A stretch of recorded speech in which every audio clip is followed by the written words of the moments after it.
All right. So before lunch, we finish the first page. Go ahead and flip your papers over. We're on the second page. Everybody's got their notes out. Everybody got their phones away. Everybody's got their mouths closed, eyes on the board. Amazing. That I would see. Danny, you ready? Yeah, I'm fine. Oh, that's okay. Just checking. I didn't want to start without you. Luke, you ready? I'm ready. Awesome. Those Skittles? Okay. You just said I got a lot of yellow. And I was like, She's asking for all the yellow. oh, okay. Yeah. Okay. Team poll. What's the best Skittle color? Purple. I think purple and red are my favorites. Carly, you like yellow? Yeah. Mm, I'll only the yellows. Wow. Just Skittles. That tells me a lot about your guys' personalities. All right, let's get going. We got some exponential review. Don't we love exponents, right? Yes, they are a lot. So we have to make sure that we just are very focused and intentional with them, okay? I think it's really easy to mess up exponents. Whenever I have a parentheses like this, there's lots of ways that you can go around it. I like to get rid of that parentheses immediately, and then I'll go about simplifying. So let me go ahead and distribute that 3 to everything. When that exponent is on the outside of the parentheses, every single thing on top and bottom gets raised to the third power. So 3 to the third, and then x squared to the third. You don't have to write that in between step I just wrote. You can in your head go, well, 3 to the third is 27. And then x squared to the third. Am I going to add, subtract, multiply, divide? What am I going to do to those two numbers? Multiply. Multiply them when it's on the outside. When there's two x's, x to the second and x to the third, that's when you add them. When there's one on the outside of the other one, we're going to multiply them. So that's going to become x to the 6. Before I'm done, I ask myself, are there any x's, y's, constants that I need to cancel out? Anything here? Nope, we're good. This is it. The end. All right, let's do, we'll probably do a handful of these together. You're welcome to simplify. This one I can't even simplify even if I wanted to, so that's actually easier. Once I distribute this through, it will all be good. Can you remind me, what does that negative exponent do? Flips it. Very good. It flips it from top to bottom or from bottom to top. So now that that 5 squared is going to go on the bottom, x squared will be on the bottom, and then 2 squared, and then y squared will be on top. Again, if you don't need to write this in between steps, don't feel like you have to. I'm just kind of showing you so that you don't get lost in my steps. 2 squared is going to be 4, y squared will be on top, and then 5 squared is 25, x squared will be on bottom. And we couldn't simplify before. You can look again, but we also can't simplify here. The 4 and 25 are as simple as they get. 1x on top, 1y on, 1x on bottom, 1y on top. That's as good as it gets. Okay. Let's do this one together. Now there's nothing to distribute. We're just going to combine the things on top together. We're going to combine the things on bottom together. So I'm looking at the entire numerator. I'm going to do 5 times 3. How can you switch them on A, on B and not A? Good question. The negative with the exponent is the reason that they switched. Okay. The first one was just a positive 3, so it was not, we didn't need to flip the sides. All right, 5 times 3 is going to be 15. We'll do x squared times x. That's when we add those exponents, so that will become x to the third. And then y and y to the 5th will become y to the 6th. Is everybody okay with that top, the numerator? Okay. Denominator, we're going to do the exact same thing. We'll just go across and see what goes together. I have 6, and then I have no other constant, no other number, so it's just going to be 6 on bottom. X to the 3rd and x to the 4th becomes x to the 7th, and then y squared and y to the 3rd becomes y to the fifth. Awesome. Now we're gonna do that. Absolutely. Yes, Tegan. For B, the answer is 4y squared over 25x squared, right? Mhm. Why can't you, like, put the whole thing in a square root and do y over 5x? Because we're not solving for anything, we can't just throw like square roots around. So as much as you're like, all of it's being squared. And I would argue that that was like what the problem told us to do. So the problem told us to square it all, that's why we're not gonna undo that. I know it would look prettier that way. Okay, now I'm gonna go here and I'm gonna just simplify on top and bottom. So if I look at the 15 and the 6, is there any common factors that go into both of those? 3, good. So when I take a 3 out of 15, I'm left with a 5. Oh, I didn't mean to take that. And then 3 out of 6 is gonna be a 2. All right, now we're gonna do our y's, so we're gonna subtract those y's. 3 minus 7 is going to be -4. When we have x to the -4th, does that stay on top or do you move it to the bottom? Does it keep that negative when I put it on the bottom? No.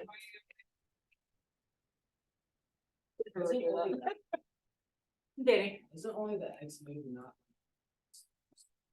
Just the x, yeah. So because it was just x to the -4th, that's the only thing that moves down. All right, now my y's, I've got y to the 6th and y to the 5th. What does that become? Just y, where does it go? Awesome. I have way longer of a fraction line than I needed, whatever. All right, do you think you can try the next two on your own? Okay, go ahead. Try C, D, and E. Don't be afraid to turn and talk to a neighbor. I don't mind if you do that.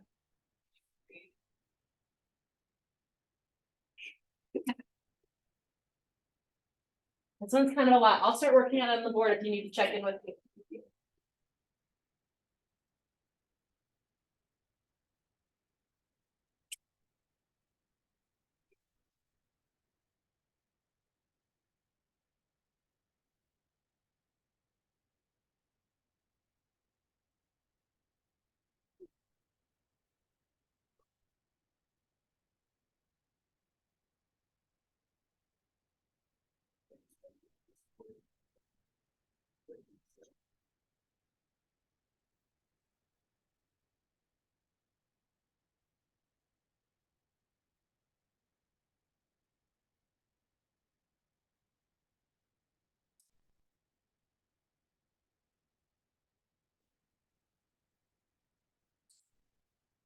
I've got my answer to D on the board if you need to check that.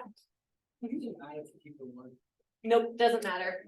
It is redundant. You don't need the one. I assume that there's a 1 there. If you write it there, I'm not gonna mark you off, but best math, we don't need it. Go ahead and check D. Let me know if you have any questions before I move on.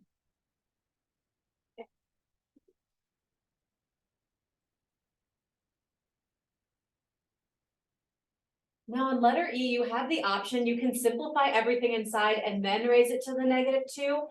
However, I noticed that I've got this -2 on the outside, so I'd rather multiply that through. I'd rather distribute that in because that might handle some of the negatives that I already have to deal with in here.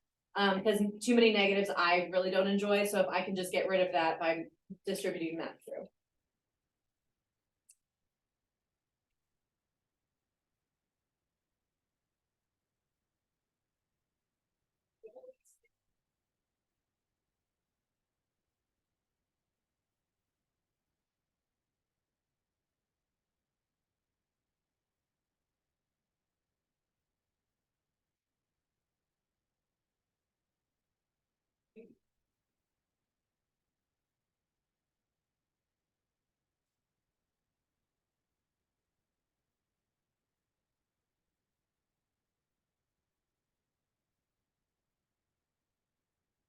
I distribute that -2 exponent through to everything, and then I moved all of my negative exponents. I don't really like dealing with negative exponents. I like to make them positive and then I adjust them. I feel like I do a lot of middle steps. If you're like, I don't need to do that middle step, don't worry about doing it. If you get the same answer as I do, that is fine. I just get a little confused when I have too many negatives, so I moved all of those.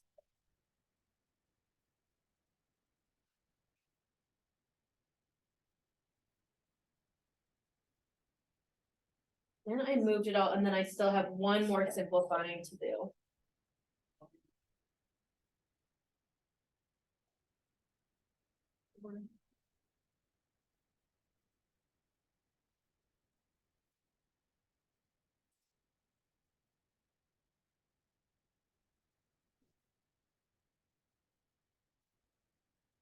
So I've got my letter E on the board if you have any questions about that.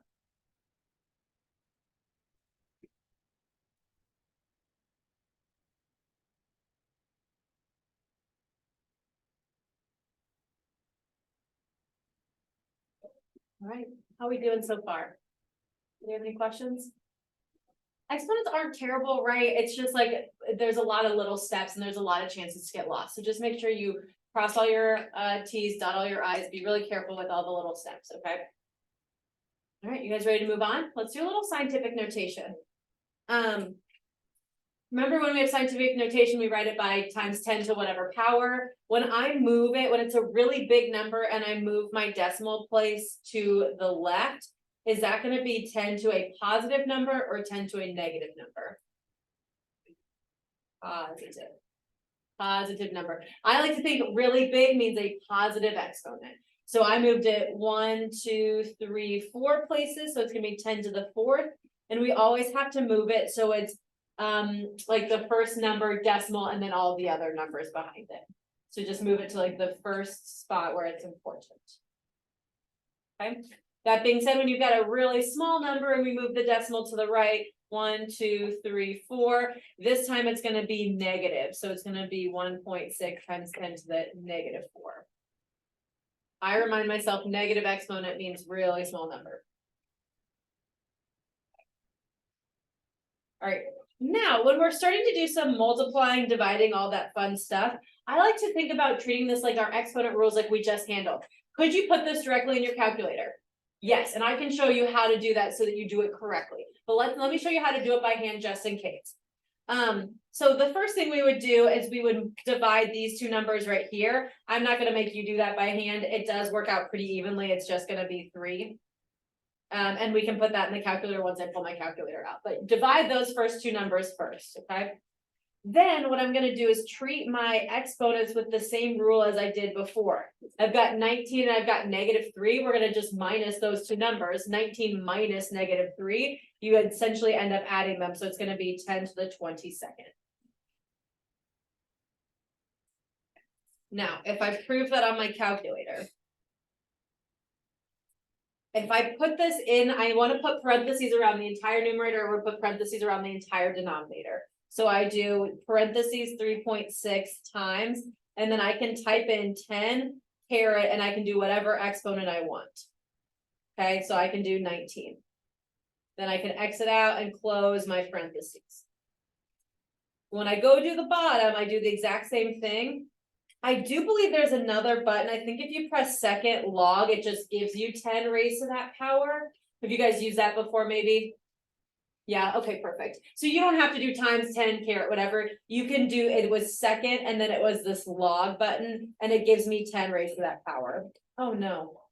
Okay, well, I didn't want all of that to go away, but you get the gist. So if I were you, I would practice plugging it in, whichever way makes you happy. Ooh, now I forget what all buttons are. Okay.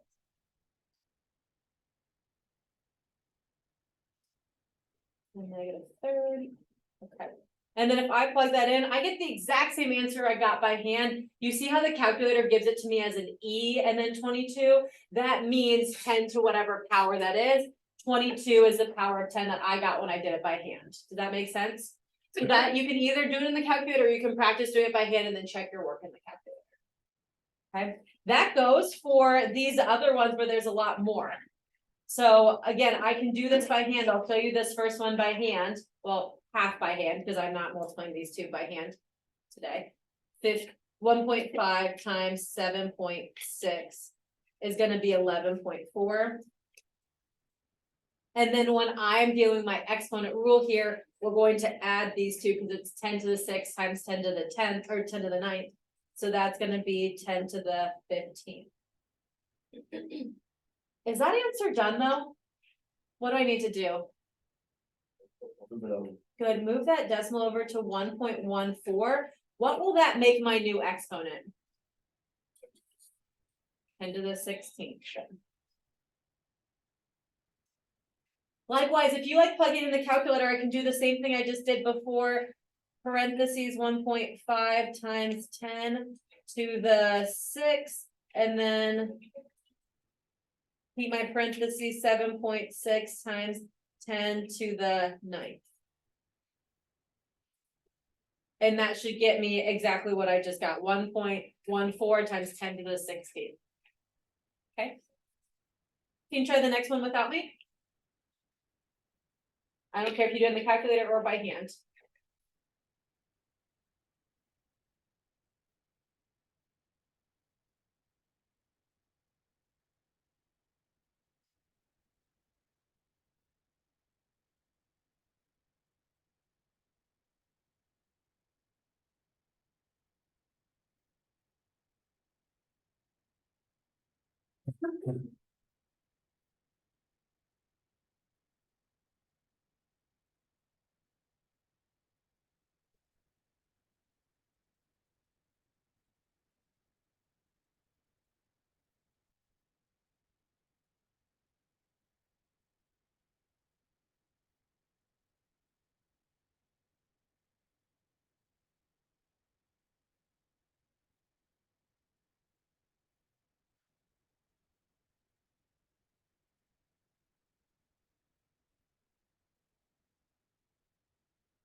You do this in the calculator, don't forget parentheses. I almost forgot my parentheses, and that would not be good.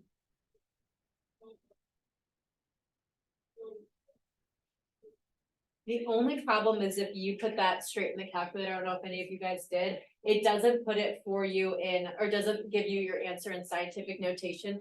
It just pops it out at 1062.5. Just don't forget what the directions are here. So if the directions say, just give me the answer, that's a good enough answer. But if it says it wants it in scientific notation, I do want to move that decimal 1, 2, 3 to the left, which is why it's 10 to the 3rd. So this is the best answer. Those three numbers are all the same numbers. The best answer is just the middle one. Yeah. How'd you get 12.75? When I did 1.5 times 8.5. Yeah. Should you get like the X to the, no, the 10 to the 3rd power and 10 to the 2nd power when it was. Good. I got it to the 2nd power by doing it by hand. So when you see like on the first step, I took like the top part and I multiplied 1.5 and 8.5, and then I did my exponent rule with 13 and -4 to get this step right there. And I did it by hand. If you did it straight in the calculator, you just would have gotten this 1062.5, right? Yeah. Yeah. If you just get this 1062.5, you just have to put it into scientific notation. So you just have to move it 1, 2, 3 places. Mhm. I did it by hand. That's how I got this number. If you did it in the calculator, you would not have ever gotten that first number. Right. How are we doing? Good. Okay. The last thing that I want to mention for this section, it says caution, remember that -4 squared is not the same as parentheses -4 squared. If I just say -4 squared, what technically is that? -16, right? If I just put in the calculator -4 squared, that would give me out -16. That is not the same thing as if I square that -4 first. If I put that in parentheses, that becomes +16. I know you're like, duh, we all knew that, but it is a skill that sometimes we forget or we overlook just because we're a little careless. Wait, the left one is -16 and the right one is 16? Yeah. All right, normally I would keep going, but we are gonna stop today just because the other class, I don't know how far they're gonna get on Monday. What you do have time for now is your homework. So your homework, this is technically where I would say team time out, you have homework, we're just gonna keep rolling through. But with the last 8 minutes of class, I want you guys to work on your homework. So go to your homework packet and you wanna do the first page, which says P1. Stop this now.